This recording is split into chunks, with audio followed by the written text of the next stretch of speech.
educación queremos? Columna a cargo de Cecilia Fernández.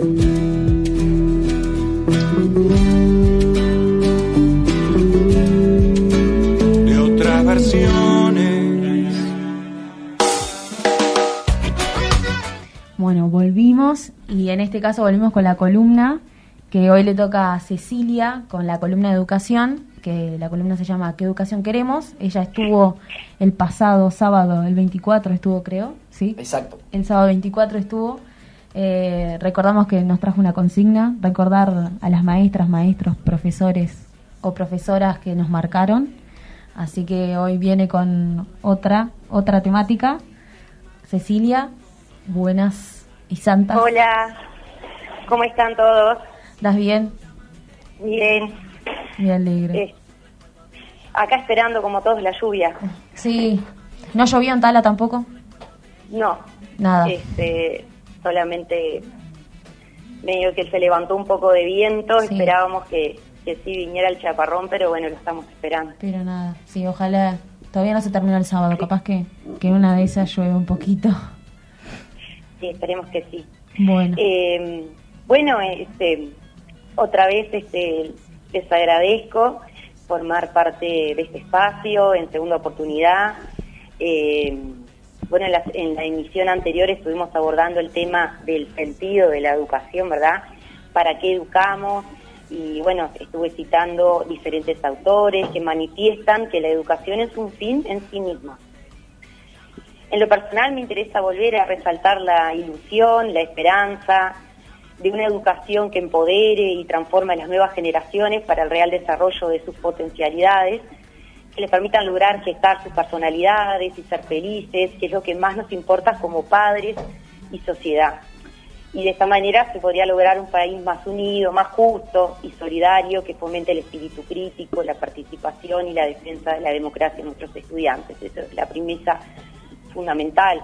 Una educación que no solamente debe prepararnos para el ingreso al mercado laboral en este sistema capitalista, ¿no? Competitivo, individualista, sino también una formación en valores fundamentales para la vida, como el trabajo cooperativo, el respeto hacia el diferente, el apoyo entre pares, la empatía, también, ¿por qué no?, la unión con la comunidad, el contacto con el vecino, ¿verdad?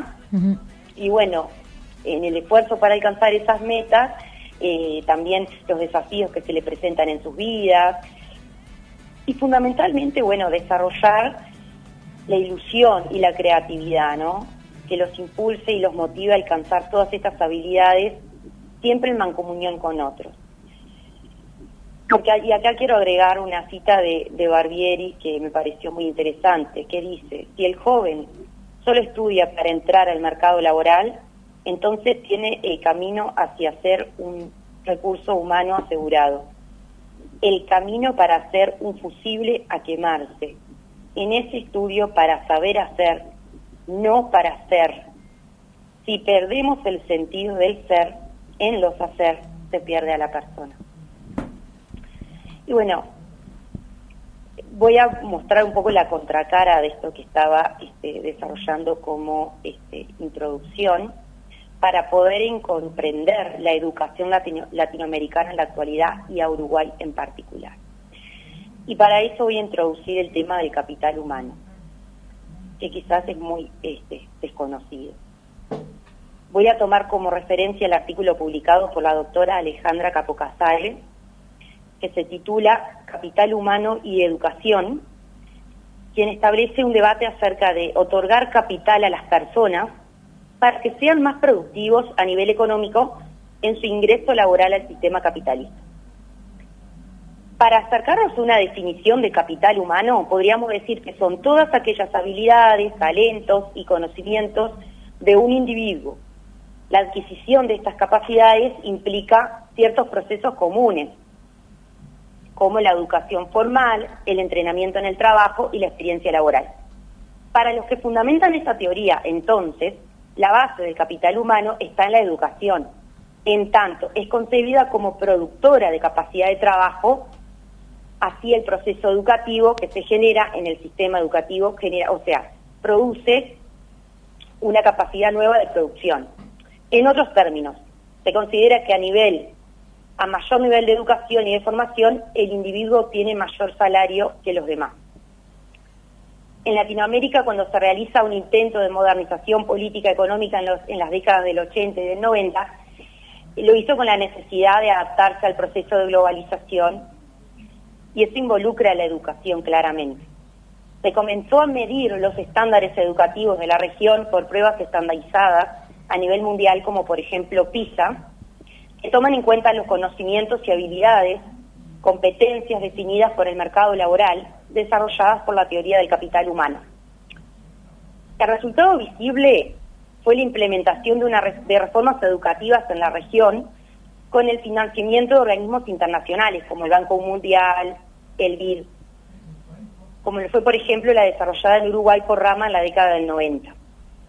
No obstante, la mayor ausencia en estos procesos de reforma educativa es la de los actores directamente involucrados, los docentes y los estudiantes. Es decir, no se los tomó en cuenta, no se los toma en cuenta. Se centralizan las decisiones a nivel técnico-administrativo y se pierde el accionar colectivo de los principales actores. Se puede asociar rápidamente con la realidad educativa que estamos teniendo en la actualidad. En este proceso también es ineludible la lectura del libro El Banco Mundial Metido Educador, del maestro Miguel Soler, quien denuncia lo dicho argumentando en Uruguay y la región se están siguiendo los parámetros económicos de los organismos internacionales para aplicarlos en la educación de nuestros niños, niñas y adolescentes. Soler menciona, el banco considera la educación una inversión en capital humano. Como toda inversión, la que se realice en educación ha de ser rentable. La tasa de rentabilidad en educación se expresa como rendimiento anual, porcentaje, similar al cotizado para las cuentas bancarias de ahorro o los bonos del Estado. La contribución de la educación se puede calcular por su efecto en la productividad, que se mide comparando la diferencia de ingresos a través del tiempo de las personas con y sin un tipo determinado de educación, con el costo para la economía de producir esa educación. Esta medida se conoce como la tasa de rentabilidad social de la inversión en educación. Las consecuencias de esta concepción son importantísimas, puesto que ella prescinde de todos los valores que generalmente sustentan el noble y cada vez más sacrificado quehacer de los educadores. Cuando el docente se sitúe entre su grupo de alumnos, que pueden ser pobres, ricos, niños, adolescentes, adultos, varones, mujeres, su objetivo de seguir la tesis del banco habría de ser de capacitar a sus alumnos para que en su vida futura estén en condiciones de lograr los máximos ingresos posibles, de modo que resulte incrementada la tasa de rentabilidad de la inversión en educación, tasa que, de más está decirlo, depende también del sueldo que se le otorgue al docente, de la cantidad de alumnos por docente, de un currículum en que el lugar para el juego, la expresión, la imaginación, la literatura, las ciencias sociales, poco rentables en principio, tendrá que ser forzosamente al mínimo, sea reducido. En ninguna de sus páginas el banco nos recuerda que la educación ha de ser integral. En ninguna expone una teoría de la educación como contribución al pleno desarrollo de las personalidades. El alumno ya no es el fin, el crecimiento económico, sí. Bueno, ante este panorama aparece el fuerte rol de los sindicatos, docentes y las manifestaciones estudiantiles que hemos visto a lo largo de todo el año, no solo a nivel local, o sea, uruguayo, sino también a nivel internacional, cuando se gestan este tipo de reformas. Hay un aspecto que me parece oportuno resaltar, que es el que el sindicato propone una educación autónoma a nivel nacional, que tome en cuenta las características históricas, culturales y socioeconómicas de cada país. En interacción con el resto del mundo sí, porque no somos burbujas, pero defendiendo los valores nacionales y culturales como base en el conocimiento de los estudiantes, para que a partir de allí se puedan potenciar las habilidades y motivaciones de cada estudiante. Es importante destacar, cada uno va forjando camino junto a sus pares y docentes, conociendo y abriéndose a nuevos saberes para a partir de allí elegir cuál es su mejor destino, un destino que lo complete y le dé sentido a su vida, no solamente que le reditúe cobrar un salario a fin de mes. Y ahora voy a introducir una lectura que realicé también de Barbieri en su libro Economía y Felicidad, que me interesó mucho, donde habla en particular del estado asiático de Bután, que no tenía conocimiento, lo googleé, espero que ustedes también lo hagan si les interesa, que tiene tan solo 700.000 habitantes, y en ese estado se creó un indicador en contraposición del Producto Bruto Interno llamado Felicidad Bruta Interna.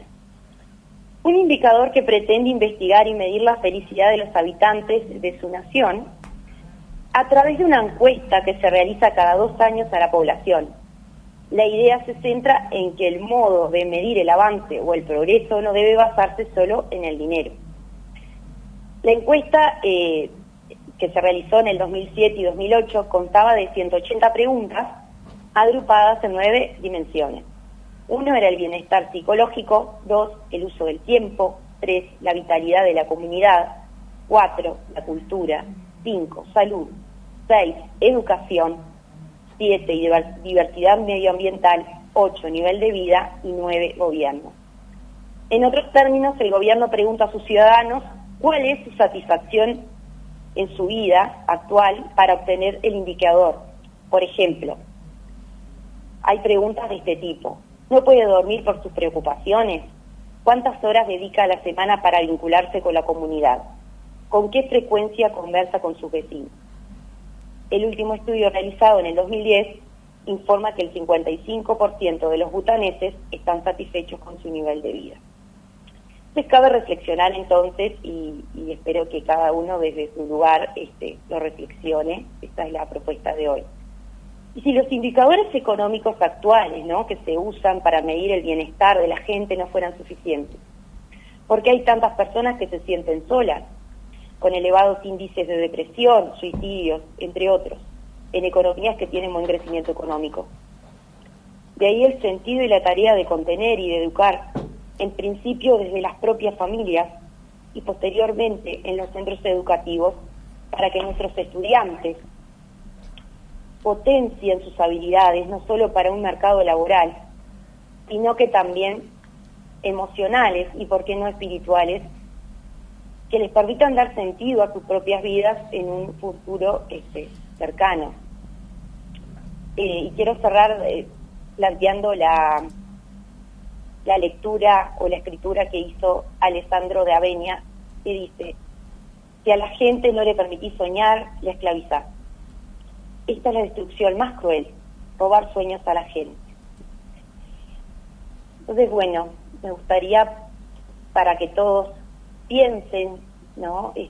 Un tema de introspección, qué tan satisfechos están con sus vidas, qué les se siguen educando, siguen haciendo cosas para que su vida tenga sentido. Eso es un poco la consigna de hoy. Y bueno, agradezco la escucha, espero comentarios a través del número de WhatsApp que tomé nota de la radio, que es el 091-687-064. También lo pueden hacer por Instagram al programa y también a mi Instagram, que es @profe Cecilia Fernández, para seguir pensando juntos qué educación queremos, qué sentido tiene la educación. Y bueno, ahora los dejo con la canción elegida como cortina para este espacio, que es la del alemán Perfil de Grecia. Muchísimas gracias. Gracias a vos, Cecilia, por la columna, muy interesante. Y también recordarles que en YouTube va a estar la columna y que ya está la columna pasada. Cecilia, muchísimas gracias por acompañarnos con tu columna en Santas Mañanas. Y bueno, otra vez nos vamos con un montón de información muy rica y muy buena, como siempre. Yo me quedé con el coso de la felicidad, lo voy a buscar. ¿Vas a hacer el test? Sí, re interesante. La idea de esta columna es pensar juntos, ¿no? Porque es un tema que por lo general no se habla, me parece, ¿no? Uh-huh. No se conversa y es momento de sentarnos todos a conversar como sociedad, no solamente el docente, ¿no? Me parece que es el único que puede hablar de educación. No, todos, el docente junto con la comunidad, bueno, ¿para qué educamos, no? ¿Y por qué? Claro. Porque justamente Sin el docente duda. ahora es cuando más necesita del apoyo de todos. Y otra cosa que es sumamente importante que mencionabas al principio es que lo que estudiamos o lo que estudias, si es porque en realidad te gusta o por la exigencia de conseguir trabajo. Mañana, sí. Exacto, eso es lo principal. Bueno. Que les dejo Estamos para pensar. Y estamos escuchando ya la canción del alemán, el perfil de egreso. Así que Cecilia, muchísimas gracias.